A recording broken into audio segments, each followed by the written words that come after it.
The rain had a way of stitching the land shut, like the sky itself was trying to sew old wounds beneath a quilt of mist and thunder. It came down heavy that evening, soaking the brittle grass and stirring up the scent of mud and pine. Elias Boone didn't mind the wet. He'd ridden through worse with less reason, rifle across his back, jaw clenched not from cold but from years of living without a voice that called him home. His horse snorted and slowed near the edge of the ridge. Below, the trees stretched like shadowed fingers across the valley, their tops swaying gently under the downpour. The trail was washed out, but Elias knew every bend and break by memory. His lantern swung low from the saddle horn, casting thin golden circles on the ground, quickly swallowed by the dark. He would have passed right by the boy if not for the soft thud behind him. A sound too small for a falling branch, too weightless for an animal. Elias turned, and there he was, a child no older than 8, barefoot, slick with rain, eyes too wide for his face. Not crying. Just standing, quiet as a prayer. Elias dismounted in one slow movement. "You lost?" he asked, though the answer clung to the boy like the wet cotton shirt on his back. The child shook his head, then nodded. He took a shaky step forward, lips parting. "My mama's in the woods," he said.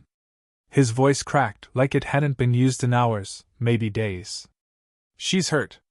I think she won't wake up." Elias didn't ask why they were out there or where they'd come from. That kind of question wasn't for rainstorms and children. Instead, he reached down, scooped the boy into his arms, and said, "Show me."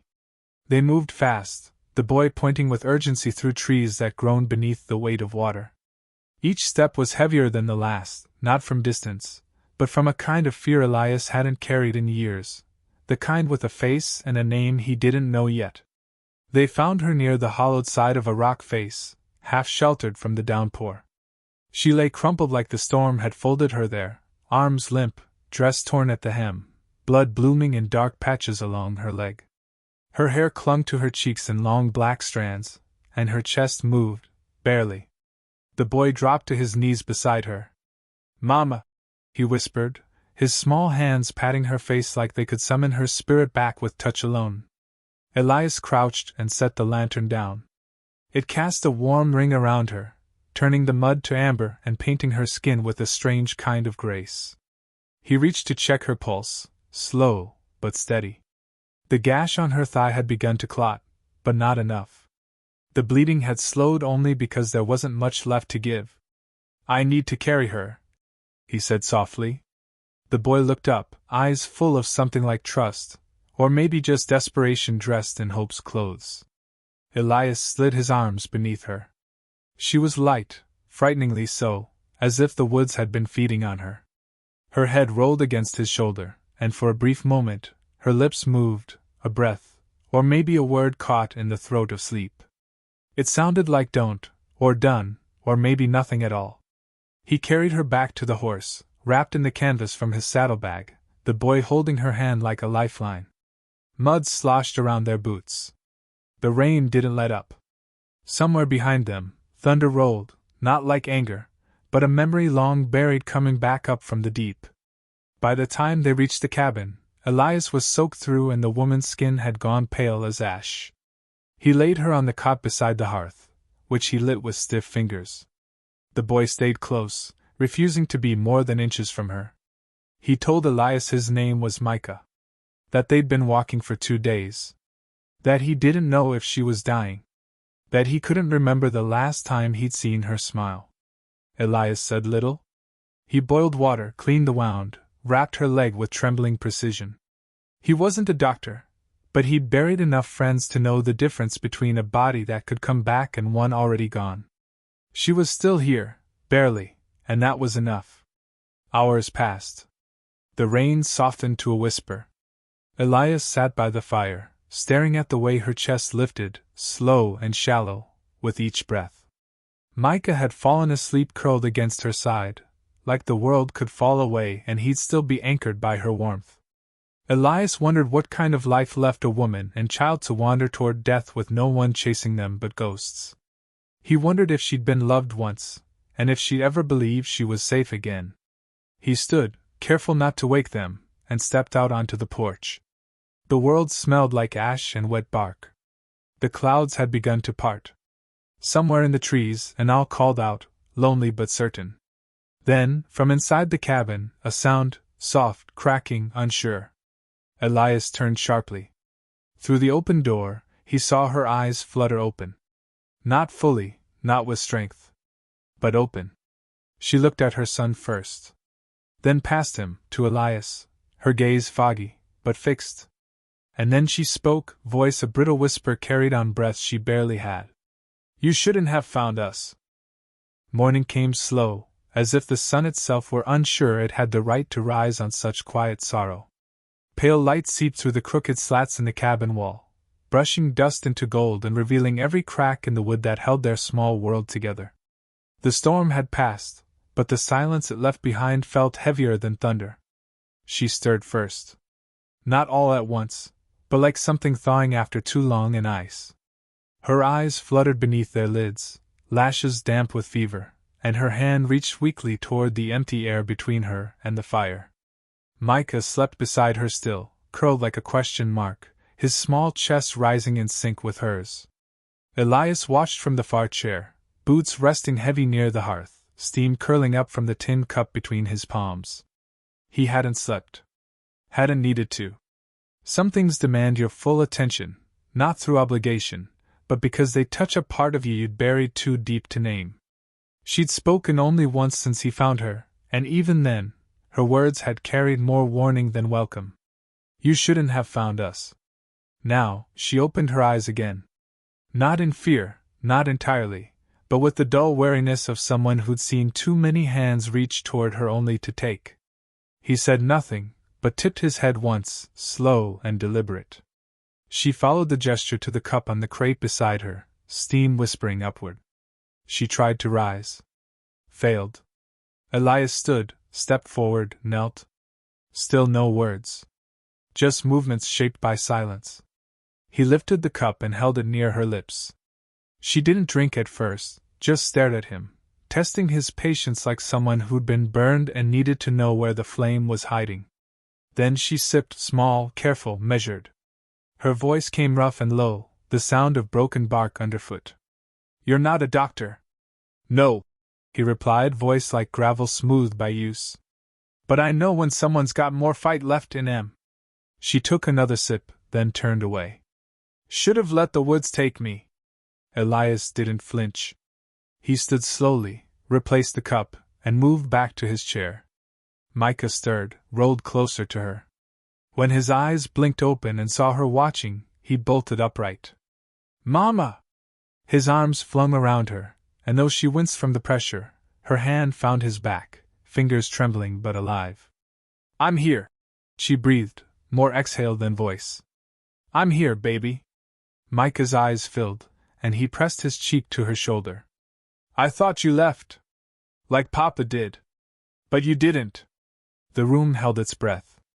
Elias looked away, let the fire become his focus. He didn't want her to feel the weight of being watched while holding what little peace she had. Later, when Micah had eaten and settled by the window with the dog, his quiet guardian from the woods, Elias stepped outside. The wind had changed, carrying the scent of cedar and smoke. His land stretched wide, unfenced, like freedom he never figured out how to use. She joined him a while later, hobbling with effort, a blanket wrapped around her shoulders. She didn't ask for help. He didn't offer. Respect wasn't spoken, it was shown. They stood in silence a long time. Why'd you carry me? She asked at last. Because your boy asked? He's not your kin. Elias nodded. No. But he asked? She looked at the trees. Her face had softened with the painkillers, but there was still something fierce behind her eyes. Not sharp. Not angry. Just tired. I don't trust men, she said. I don't expect you to. Most would. I'm not most. He didn't say it to impress her. He said it the way you mention a change in the wind. Something factual. Undeniable. She nodded, but didn't look at him. We came from down south. Little town called Bellwater. Micah's father. Her mouth snapped shut like a trap. He's dead. But not before he taught me how to hide bruises with long sleeves. Elias didn't blink. Didn't ask for more. I ran because I had to. Because Micah was starting to look at me like I looked at my mama. I couldn't let that settle in him. Elias let her speak without interruption, without turning her story into something that needed fixing. There was no law that would help. The sheriff used to drink with him. Called me ungrateful when I begged. He glanced at her, not out of pity but alignment. He knew the flavor of those stories. The ones that got swallowed so deep, they became part of your bones. You planning to go back? He asked. Her lips curled, not in a smile but something between grief and grit. Only in a pine box. They stood quiet again. Micah's laughter rang through the window as the dog rolled belly up on the floor. For a moment, her eyes lit like a lantern nearly snuffed but still burning. You live alone? She asked. Elias nodded. Been a long time. By choice. At first. Then it just became the way things stayed. She turned toward him. You're not what I expected. I get that a lot. She smiled then. A real one. Brief, but warm like a fire caught after too long and cold. Before either could speak again, a sound cracked through the trees. Not thunder. Hoofbeats. Fast. Hard. Not many, but not one either. Elias stepped off the porch, scanning the tree line, hand resting lightly near the rifle leaning against the railing. The woman stiffened beside him, blood draining from her face. She gripped the porch post to steady herself. Someone's found us, she whispered. Not like wonder. Like dread returned. Not like a question. Like a sentence already written. The riders didn't come close that day, not to the house, not to the trail, not even to the edge of the pines. But the sound of them lingered, coiled in the space between heartbeats. Like a warning left on the wind. They were scouts. Or ghosts. Or maybe worse, men who didn't need to rush because they knew how to make someone wait for fear to do their work. Anna didn't sleep that night. Neither did Elias. The cabin, small as it was, became its own kind of hollow, walls thick with silence, breaths measured, eyes wide even in the dark. The boy slept, though not as deeply as before. He stirred often, calling out half-formed words, clutching the dog like it was something holy. By morning, Anna was back at the window, her hand trembling not from weakness, but from knowing exactly how this kind of chase played out. She'd seen the way men hunted things they thought were theirs. Elias didn't press her. He chopped wood instead, methodical, slow, deliberate. Each swing marked the shape of his worry. He kept the rifle close. Loaded. Polished. Like something sacred instead of violent. When she stepped outside, he paused, wiped his brow with the back of his sleeve, and offered her a piece of cornbread wrapped in cloth. You'll need strength, he said simply. She didn't take it. Just looked past him toward the hills. I thought if I got far enough, the memory would lose its legs. Elias shifted, the creak of his boots the only answer he gave at first. It don't, he said eventually. But it limps, after a while. Can't chase you forever? Anna shook her head. You don't know him. I don't need to. That earned him a glance. Quick, like she was checking to see if he really meant it. He did. You could tell by the way he didn't flinch under her stare. They ate in silence, on opposite ends of the porch. The dog sat between them, tail thumping once in a while, ears alert. Every time a bird called too sharp or a branch snapped in the woods, Anna tensed like someone who still heard footsteps even in her dreams. Inside the cabin, Elias had cleaned out the second room. It wasn't much, just a cot, a lamp, a rug worn soft by his mother's prayers. He hadn't opened it in years. Not since the day the preacher left and the wind changed. But when Anna crossed that threshold, she paused. The walls were bare, save for a cross made from twine and driftwood. She touched it, fingers brushing the edges. This used to be hers, she said, not asking. Yeah. She gone? A long time now. She turned back, not with sympathy but something quieter. Recognition. They didn't speak about it again. Some griefs don't need repeating. Days passed. The riders didn't return, but Anna's eyes never stopped searching the tree line. Still, her shoulders softened little by little. She began cooking again, just broth at first, then biscuits so delicate they fell apart in Elias's hands. She stitched the curtain torn by wind. She taught Micah how to wash properly behind his ears, and scolded him gently when he tracked mud across the floor. Elias watched it all from the edges. Not intruding. Not asking. Just witnessing. One evening she sat by the hearth, mending a shirt of Elias's without being asked. Micah slept nearby, arms draped over the dog like a blanket. "Why are you alone?" she asked without looking up. He leaned against the doorframe, arms crossed. "I ain't sure anymore. Started with choice. Turned into habit." "You weren't married?" "No." "You never wanted to be?" "Thought about it. Once." He looked out the window. "But thinking and doing are two different things."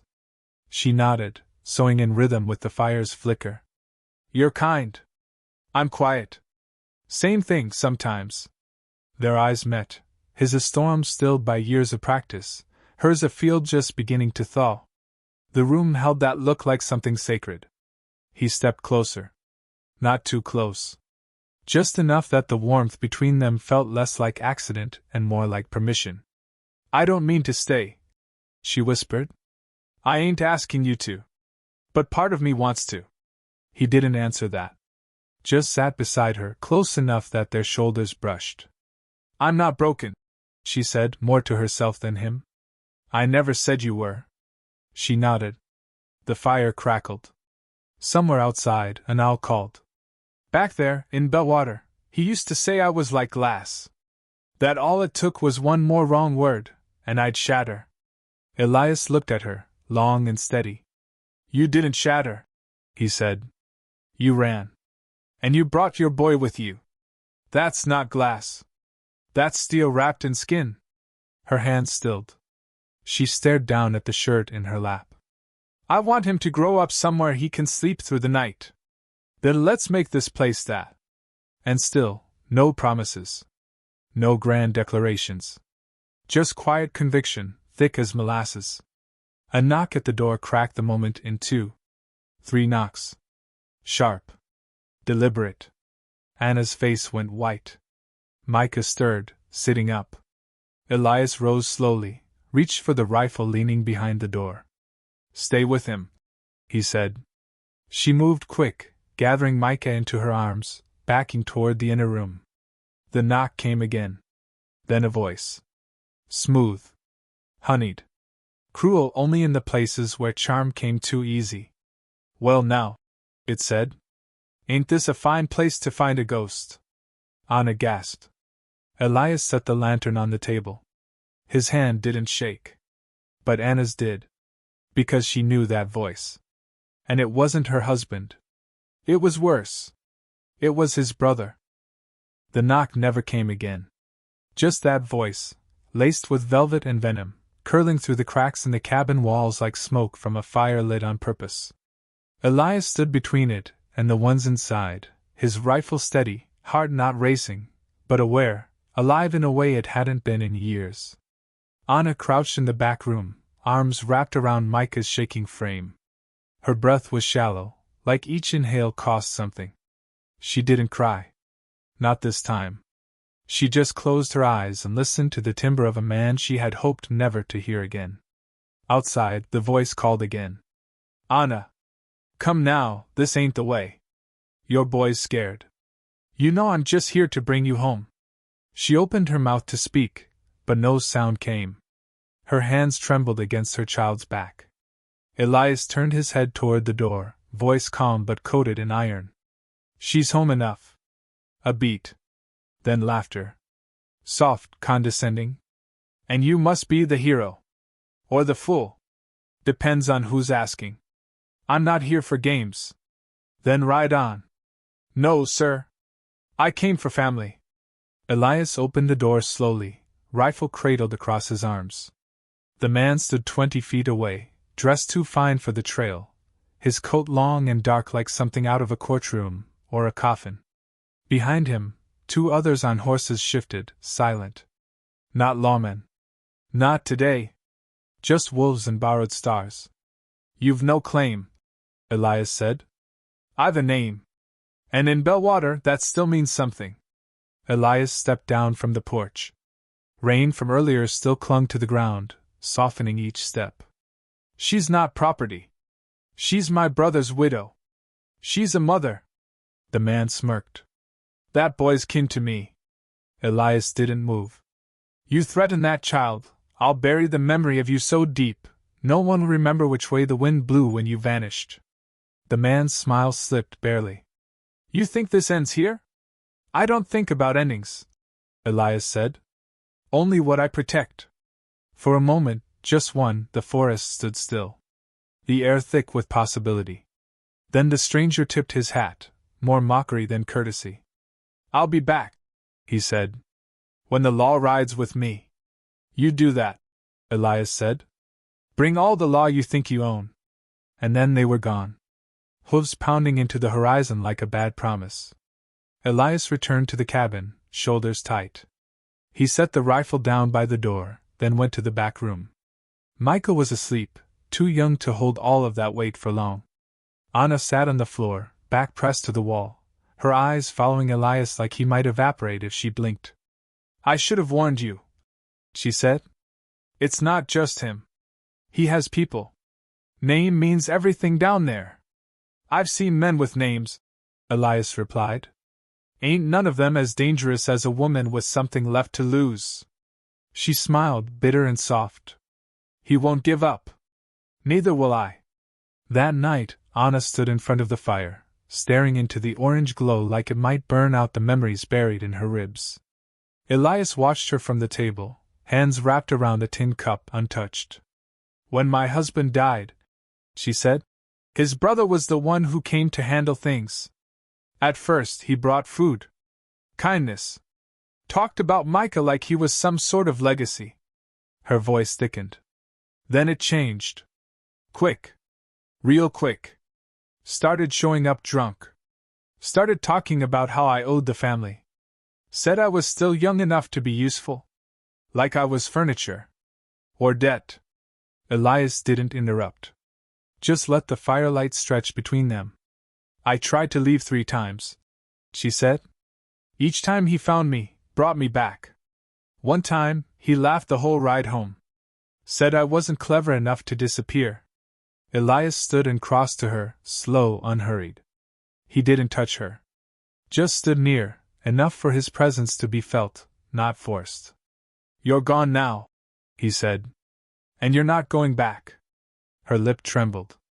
You don't know what men like him can do. I know what they think they can do, he said. And I know what ends that thinking. She looked up at him then, something wild and wounded rising in her eyes. You'd risk your life for someone you don't even know? He didn't blink. You think I don't know you? A pause. The room breathing between them. I know what silence costs. I know what it means to run out of places to go. I know what it's like to hold a name you never asked for and still carry the shame like you earned it. She broke then, not into sobs, not into words, but into stillness. Her whole body loosened, like a string pulled too tight for too long had finally snapped. He reached out, gently brushed a strand of hair from her cheek. You're not alone here. Outside, the wind picked up, carrying the scent of earth and memory. The forest whispered. Elias slept near the door that night, boots still on, rifle by his side. The fire never dimmed. And in the dark, Anna sat awake, watching Micah breathe, one hand resting lightly on his chest. By morning, the woods were no longer quiet. Tracks near the well. Fresh. Deliberate. Anna saw them first. She called for Elias, voice steady now. Not afraid, aware. He stepped outside, crouched by the print. Not a horse. Boots. Heavy. One man. Clothes. She looked at Elias. He's not waiting for law. Elias stood. No, he said. He's already here. Of course. Here's section 5 with exactly 1000 words, written to be emotionally rich, character-driven, and cinematically paced, delivering a complete arc with a soft cliffhanger that ties to the central conflict. The woods did not stir the way they usually did, not with birdsong or wind chatter or branches gently sighing overhead. They held their breath, like every pine and spruce had learned fear in a single night. Elias tracked the boot prints eastward, the damp morning soil offering up its secrets with reluctant clarity. The prints circled, doubled back, then vanished near the rise overlooking the cabin. Too clean. He knelt low, studying the break in brush, the pattern of silence, the way not even a rabbit dared move. "They've been watching," he muttered. Anna stood behind him, Micah tucked to her side, eyes too large for a boy his age. She didn't ask what he saw. She knew enough not to speak where things hunted. "They'll come when it rains," Elias said after a beat. "Most men think mud is cover. Don't realize it slows the soul more than defeat." Anna nodded, unreadable. She hadn't cried since the first day. Grief had moved indifferently for her, like something that knew how to sit quiet in the bones. But now there was something else in her eyes, resolve. Not loud, not theatrical, but steady. Fire turned to stone. Back inside, Elias placed 2 rifles on the table, laid out the spare shells, oiled the hinges, checked the sights. "I don't want blood near him," Anna said. "I don't want blood at all. But it's coming?" He paused. "It's already here." The cabin's silence settled like a question. Outside, clouds thickened, slow and gray, dragging their shadows across the valley like a warning. By midday, Anna had packed a sack with dry biscuits, matches, Micah's carved bear, and a folded note she wouldn't let Elias see. She said it wasn't a goodbye. Just in case. Elias didn't push. He set up a false trail westward, through the creek and across the ridge, something to slow pursuit if it came to that. He left bits of old clothing, bent grass, a sock caught on a low branch. Ghosts to mislead men too sure of their own power. When he returned, Anna was outside, sewing Micah's coat back together where the elbow had split. The boy played with a stick in the dirt, tracing shapes he didn't understand. Elias sat beside her, watching her hands work the needle like someone who needed the world to make sense. "You weren't always out here," she said without looking at him. "No. You had a life? I had a war. Then I tried a life." She stopped sewing. Looked at him. "What happened?" He hesitated then. "I blinked, and the war came home. Took everything I'd been building." Her fingers brushed against his. "I'm sorry. I'm not," he said softly. "It brought me here." Thunder rolled in the distance. Not sharp. Not yet. Just enough to promise something was coming. When the rain finally arrived, it came slow, fat drops at first, tapping the tin roof like fingers testing its strength.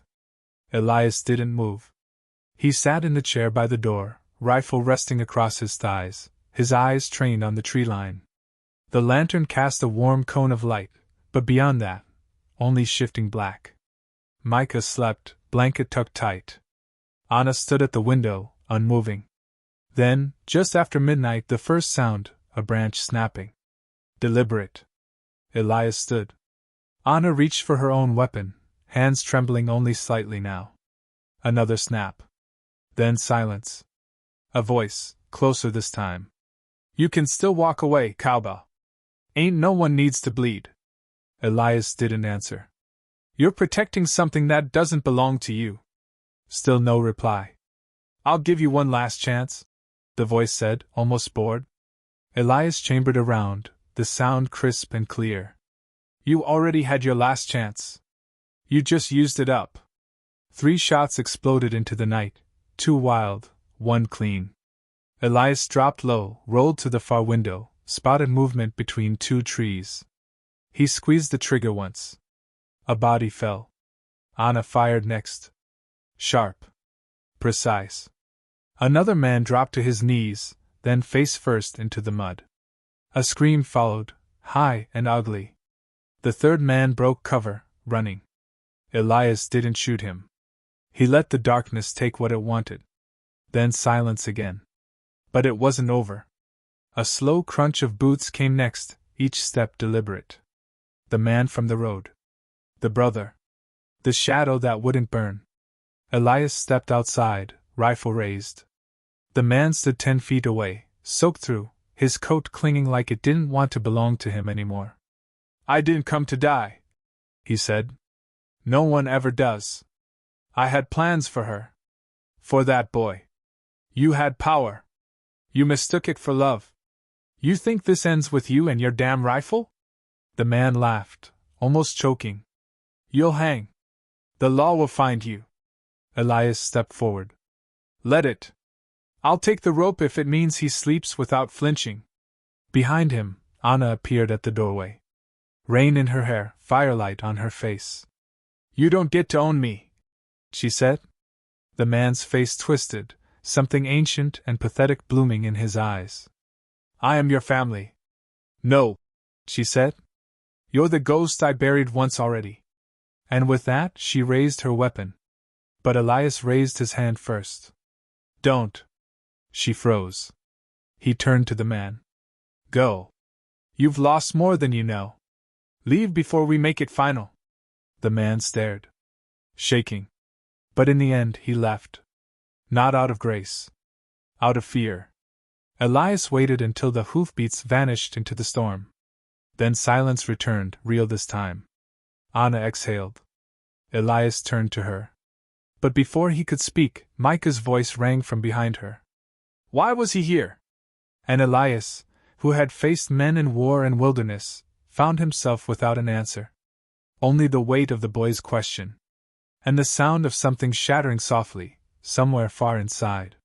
Thank you for watching. Please subscribe.